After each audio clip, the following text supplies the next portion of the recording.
ایک حکایت ہے کہ ایک شخص پہاڑ پہ چڑھ رہا تھا۔ جب رات ہو گئی تو سردی بھی بڑھنے لگی۔ اسے راستہ نظر آنے میں مشکل ہو رہی تھی۔ اتنے میں اس کا پاؤں پھسلا اور وہ بل کھاتے ہوئے نیچے گرنے لگا۔ نیچے آتے ہوئے اس کے ہاتھ میں ایک رسی آ گئی۔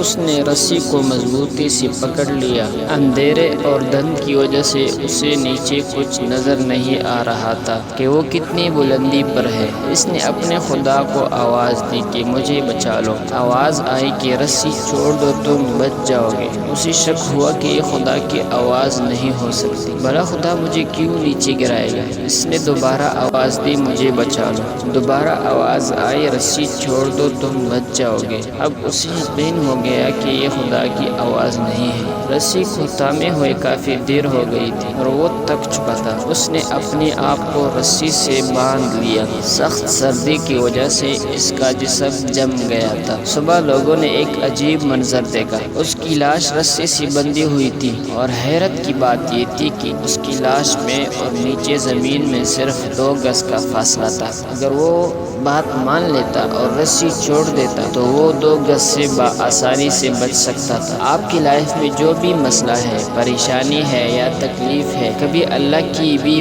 مان کر دیکھیں، کبھی اس پر بھی معاملات چھوڑ کر دیکھیں۔ آگ کو بہشت بنا دینے والے اللہ کی قسم، آپ کی مشکل ہی آپ کی کامیابی بن کر کھڑی ہوگی۔ بس شرط صرف اتنی ہے کہ اللہ کی ذات پر یقین ہو اور یقین کامل ہو۔ چاہے آپ کو بظاہر اس کا حل نظر نہ آ رہا ہو، لیکن یقین کریں کہ آپ کے مسئلے میں اور اس کے حل میں صرف 2 گز کا ہی فرق ہے۔